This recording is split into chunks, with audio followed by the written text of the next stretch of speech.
Ezra hadn't spoken to another soul in weeks. His days passed in rhythms of fence repair, feeding horses, patching leaks that returned with every gust of desert wind. The world had become small since his wife died, no more than a cabin, a patch of dry earth, and the quiet sound of his own breathing. He didn't mind the silence, he welcomed it. It meant no one asked him questions. No one expected answers he couldn't give. But that evening, the one that began like all others, something changed. The sun was low, turning the horizon into a smear of fire and rust. Dust rose in lazy curls as he walked toward the well with a bucket in hand. That's when he saw it, a shape too still to be an animal, slumped near the base of the stones. For a heartbeat he thought it was a trick of the light, a bundle of cloth, a shadow. Then he moved closer. The girl couldn't have been more than 16. Her dress was torn, skin slick with blood, her dark hair tangled like riverweed. Her chest rose in shivers barely there. Her lips parted as if to speak, but no sound came. Ezra froze. This land didn't offer second chances, especially not to men who made the wrong move. An Apache girl bleeding on his property wasn't just a mystery, it was a death sentence, the kind that arrived on horseback with no warning.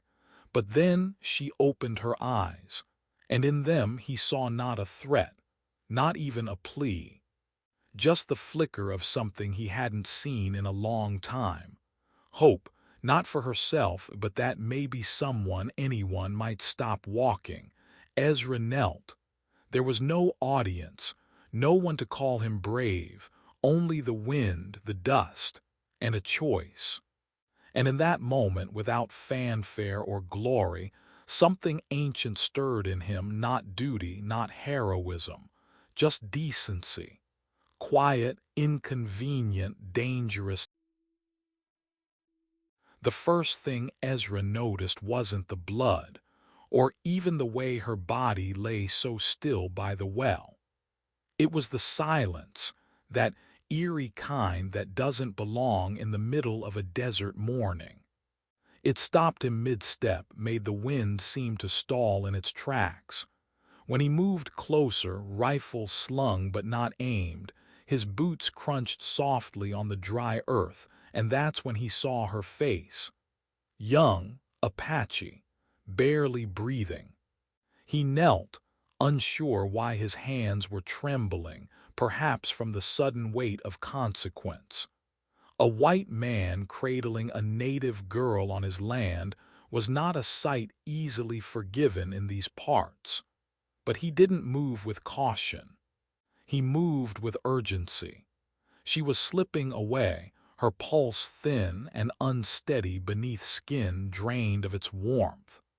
By the time he carried her through the creaking door of his cabin, something had already shifted.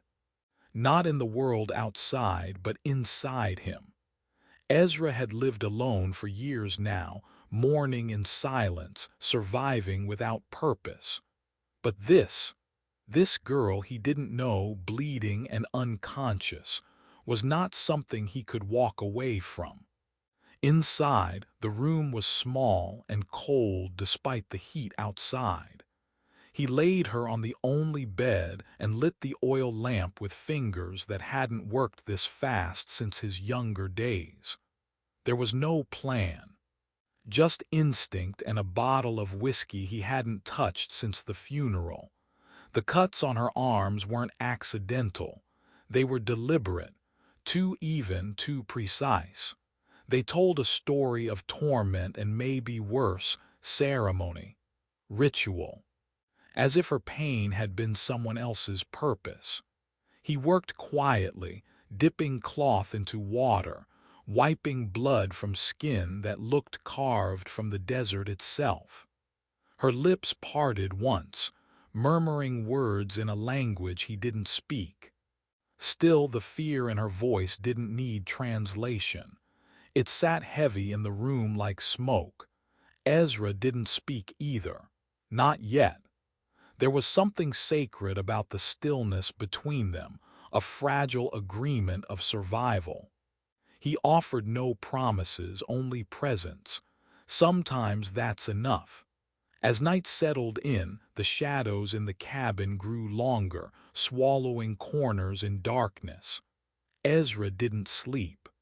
He sat near the bed, rifle across his lap, ears tuned to every creak and whisper the wind carried. He wasn't sure if he had just saved her life or invited a storm he wouldn't survive. Somewhere out there, someone knew she was missing. And maybe they wouldn't be grateful to find her here. But Ezra had made a choice, not because it was safe, not because it was smart, but because it was right. And sometimes the right thing echoes the loudest in the silence that follows.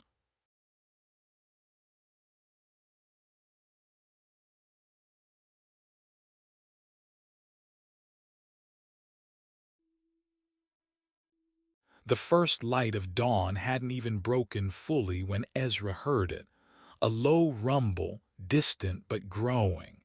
It wasn't thunder. No storm would come from a cloudless sky. This sound was more deliberate, like drum beats pressed into the earth by hooves. One, two, then dozens, maybe more. He rose slowly, careful not to wake the girl. She was still lying on the bed, chest rising faintly with sleep that looked more like surrender than rest. His rifle was already in hand, out of habit more than intent. Violence was the currency of the frontier, but Ezra had never been rich in it. Outside the window, silhouettes began to take form. At first, shadows moving through the mist, then riders, Apache warriors, emerging from the edges of the land like ghosts from some older story. They didn't charge, they didn't shout, they circled, methodically, as if they'd done this 100 times and knew exactly how to make a man feel his own heartbeat louder than it should be. Ezra counted a dozen, then two. Before he stopped trying, there were at least 50. Their faces unreadable from this distance, their presence undeniable. This wasn't a raid, it was a reckoning. Behind him, the girl stirred. Her eyes opened slowly, unfocused at first, then suddenly sharp, as if every nerve had reawakened at once. She tried to sit up, winced, then crawled to the edge of the bed.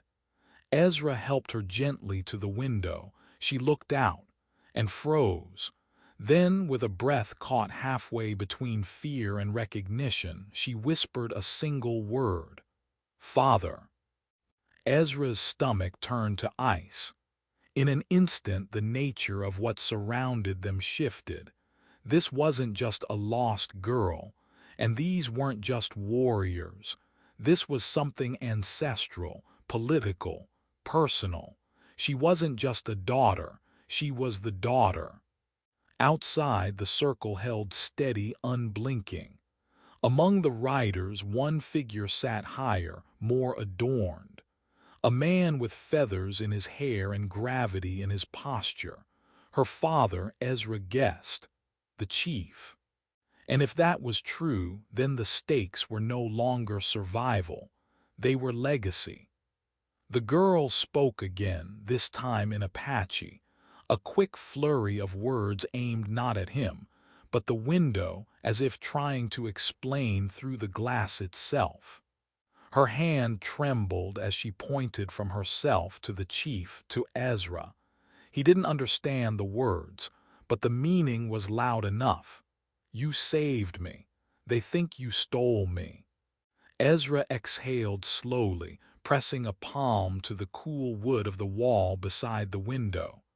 There was no cavalry here, no sheriff, just an old man, a wounded girl, and the encirclement of a history he hadn't asked to join. But now he was in it. Outside, no one moved. Inside, everything was moving at once. The air, the blood in his ears, the weight of unspoken choices. He glanced at the girl, who clutched her side and stood straighter than her pain allowed. She nodded once, not in surrender, but in warning. Whatever happened next would not be an accident, it would be judgment. And mercy was not a thing you could expect from men who'd lost daughters to the hands of strangers. Ezra reached for the door, and then stopped, because sometimes what comes for you. The knock never came. No fists against wood, no war cry slicing through the dawn, just a voice clear, low, and carved with years calling from beyond the cabin wall. "White man," it said, "you have something that belongs to us." Ezra stood by the door, rifle in hand, but not raised. Behind him, Ayanna was upright now, clinging to the edge of the bed as if it were the last thing in the world she could claim as her own. Her face was pale, but her eyes burned not with fever but with something older. Terror, recognition, memory. The voice came again. "Send her out, or we take her, and leave your bones for the buzzards."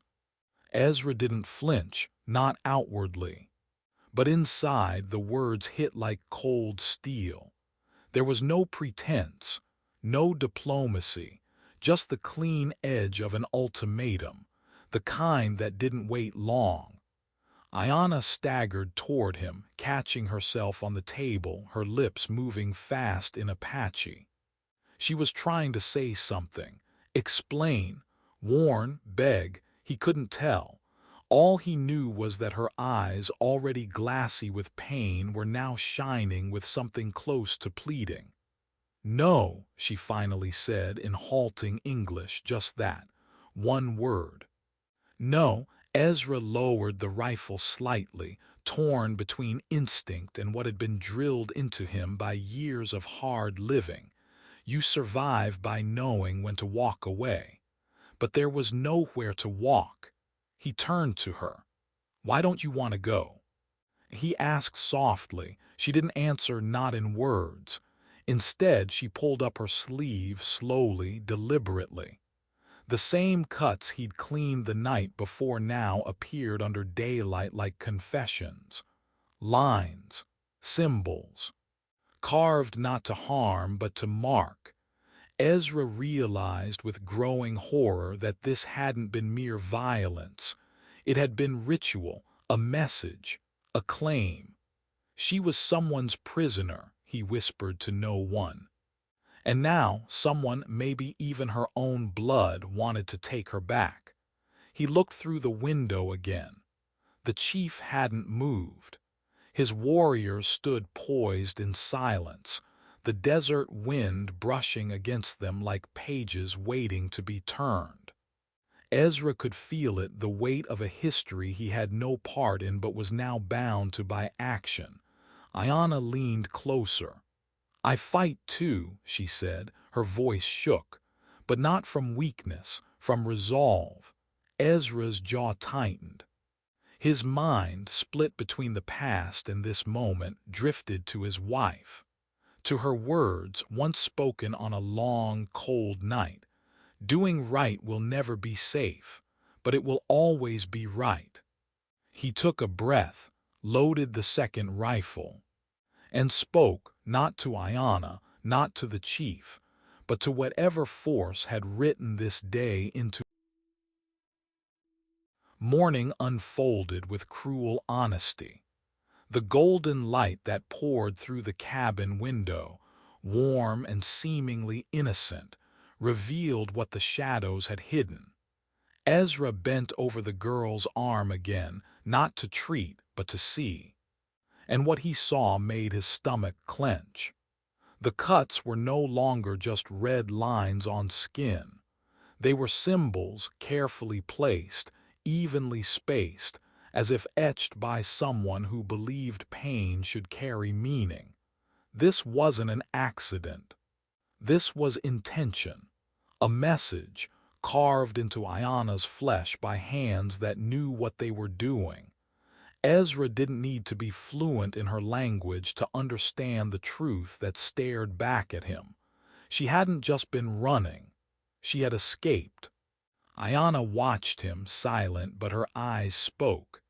There was no need for drama. The story was in the wounds. He had seen scars before: war, work, loss.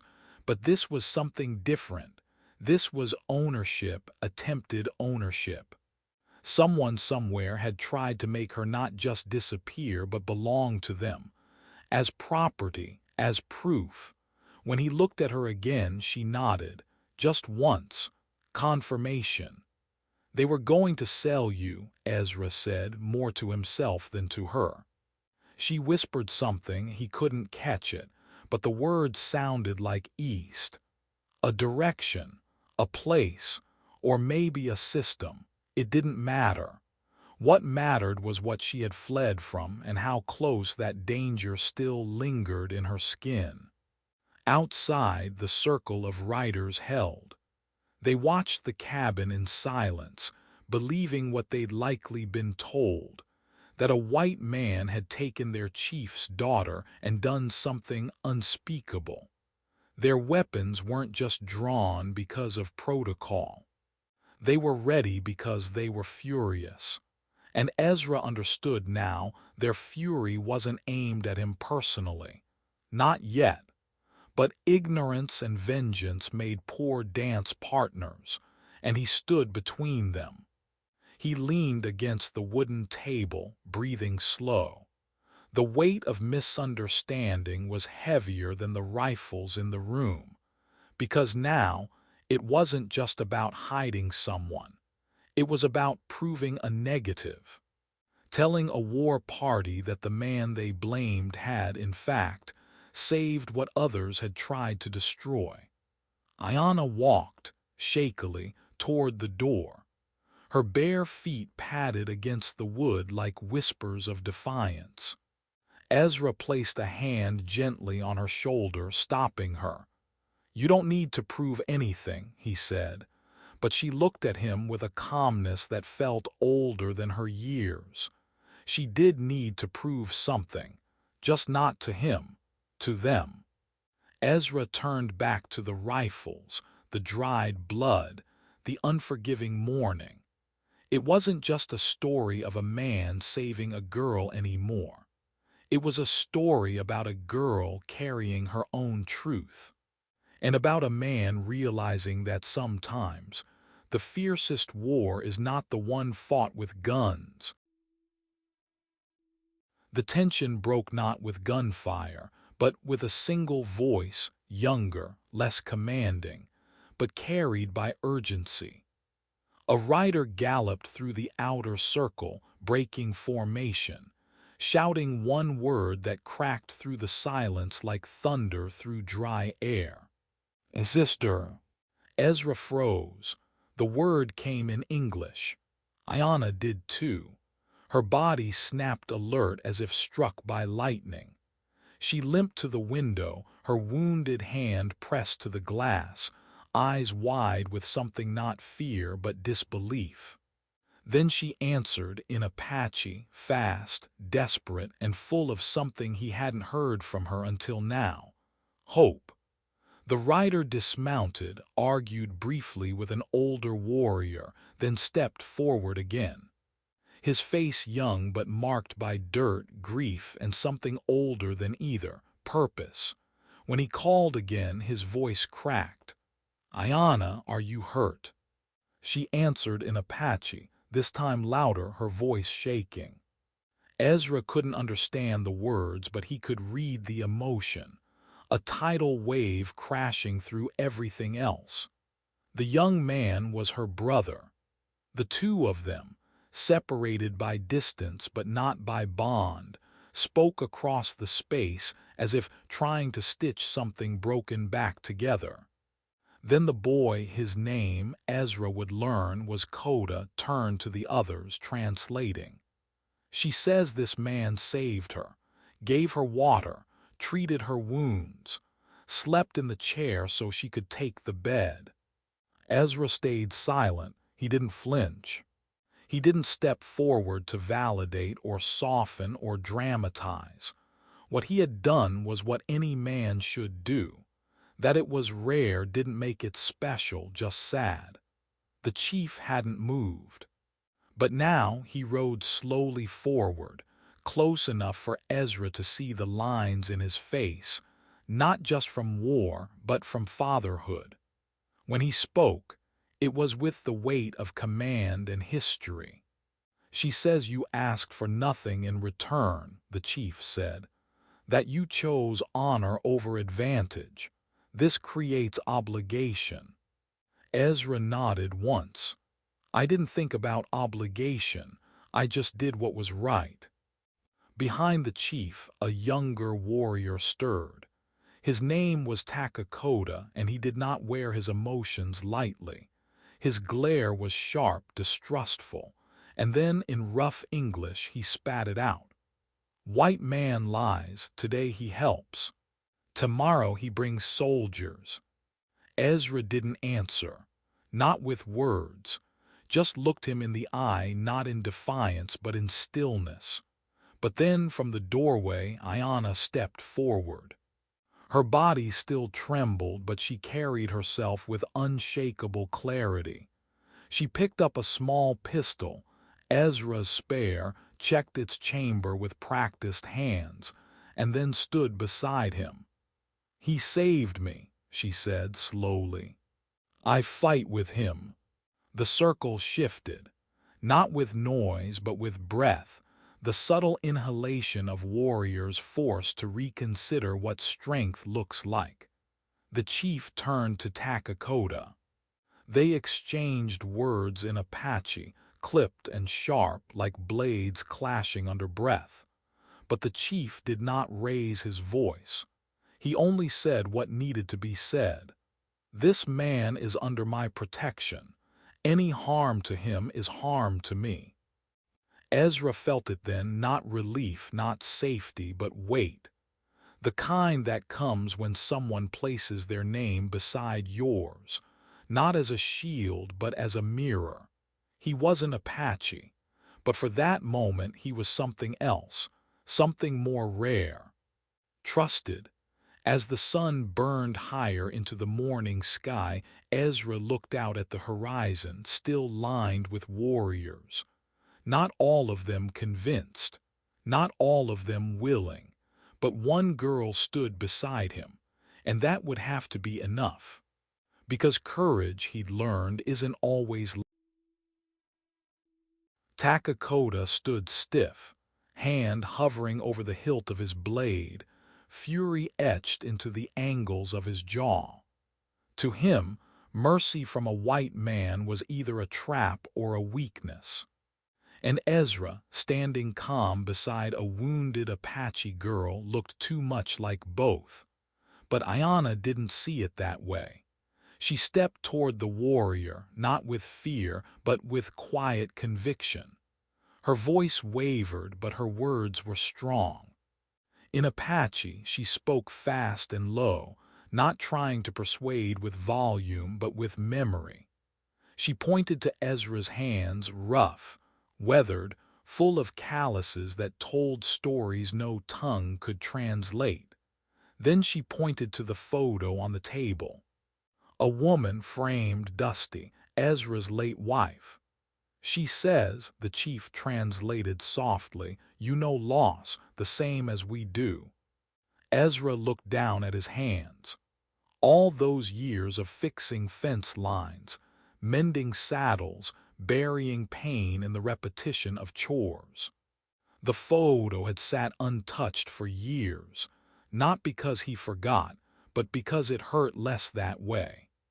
And now, this stranger, this girl marked by ritual and fire, had seen straight through the walls he didn't even know he'd built.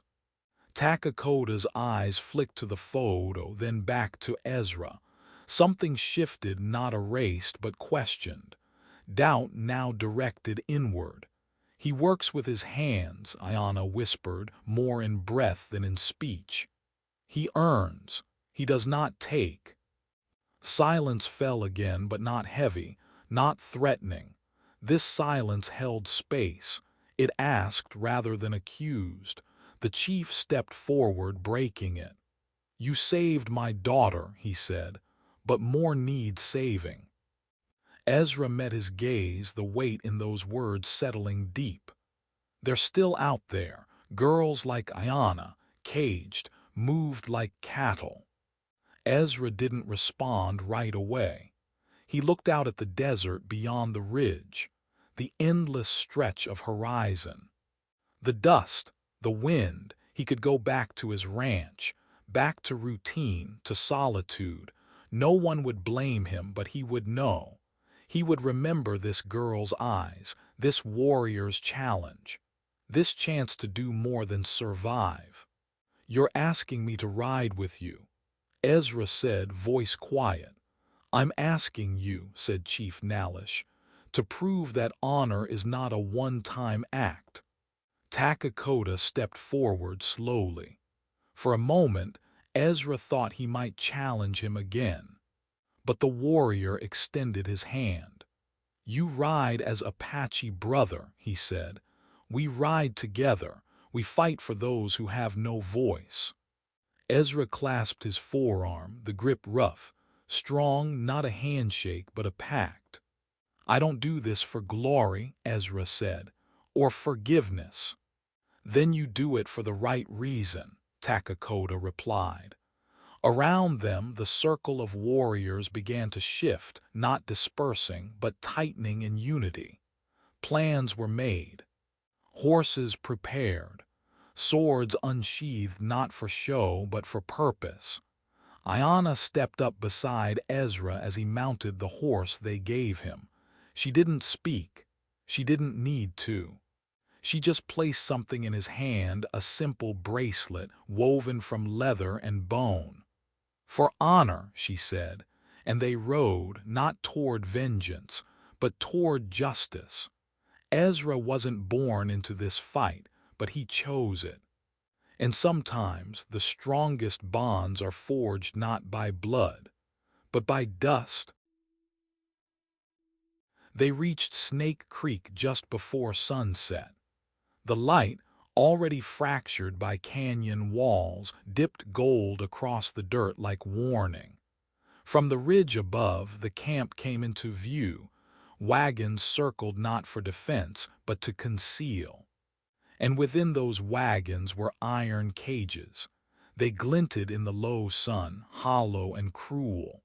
What they held shimmered even darker. Children, women, too quiet to cry. Ezra stared through the rifle scope and felt his stomach twist.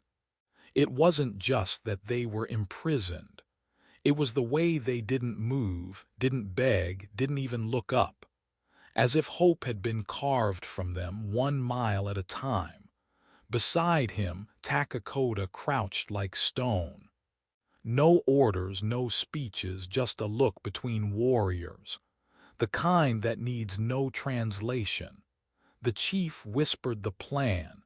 Half of them would attack from the north, shouting, shooting into the sky to draw chaos. Ezra would go with the others, the silent flank, the one that freed the cages. He nodded. The descent was quick, the brush rough. Ezra moved low, rifle tight to his chest, eyes on the flickering firelight below. He could hear laughter, not joy, but the guttural kind that only monsters know how to make. Slavers, thinking they own the dark. Then a scream. It wasn't part of the plan, but it didn't matter. The north exploded into sound, war cries, bullets, drums of hooves. The slavers scrambled, yelling, grabbing weapons, aiming toward shadows. Ezra ran. He reached the first cage, hands shaking, heart racing.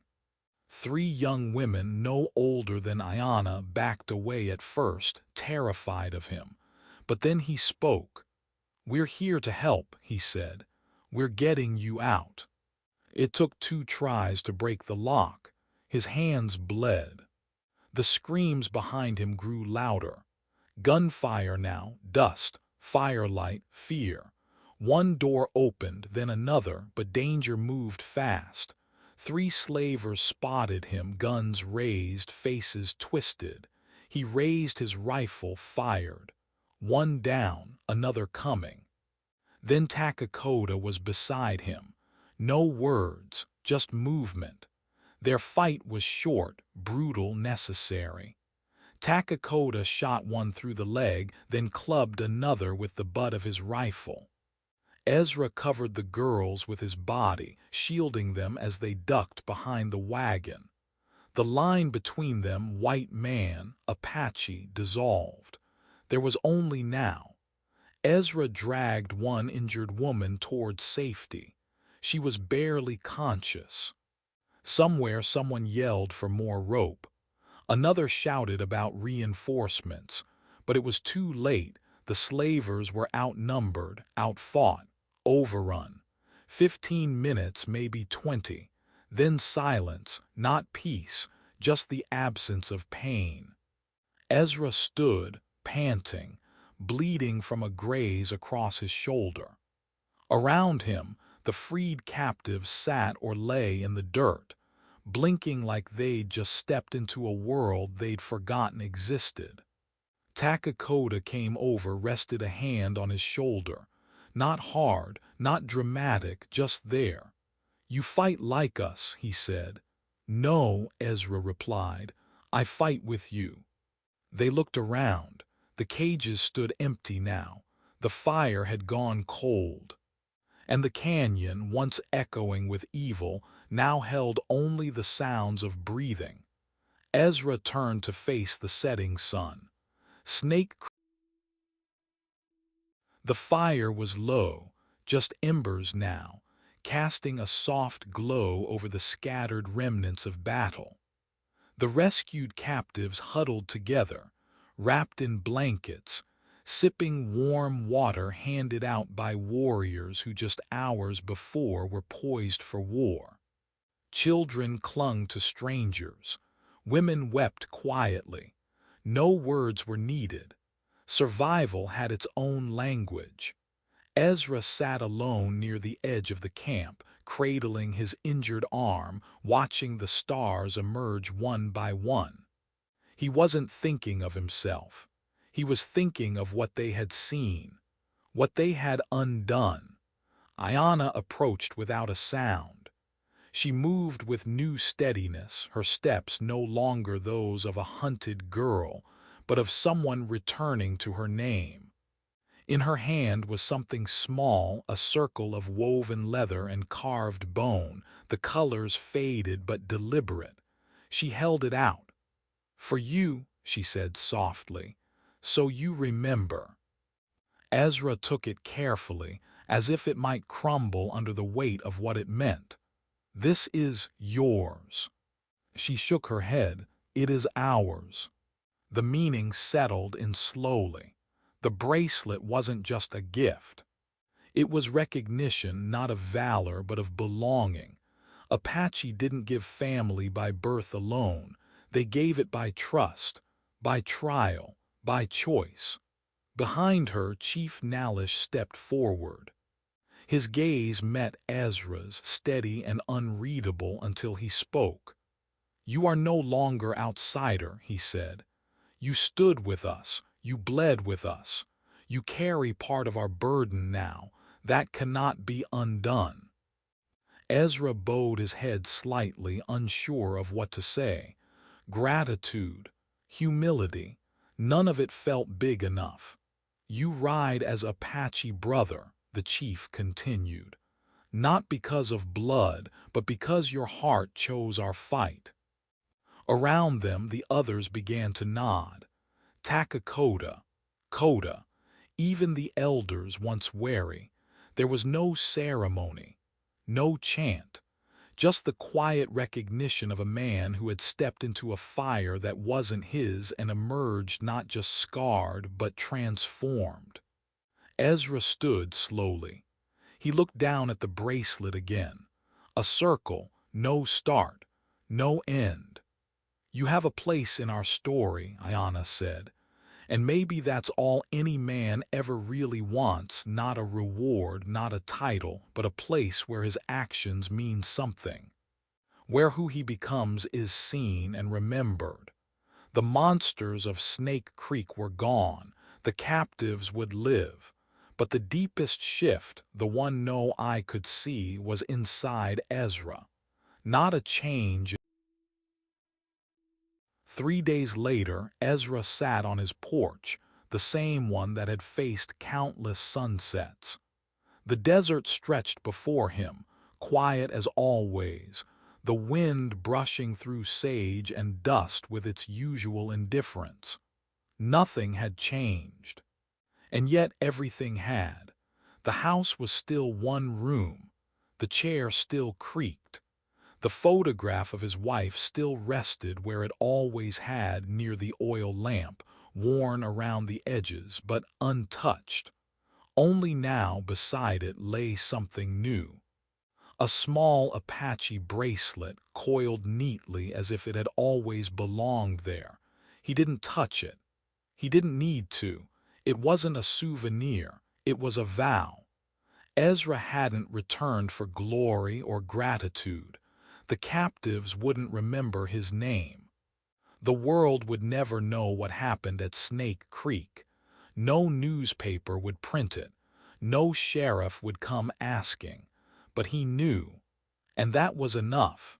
He knew the sound of a girl's voice choosing to fight beside him. The weight of another man's trust offered not because of race or title, but because of choice. He knew what it meant to be afraid, truly afraid, and still step forward.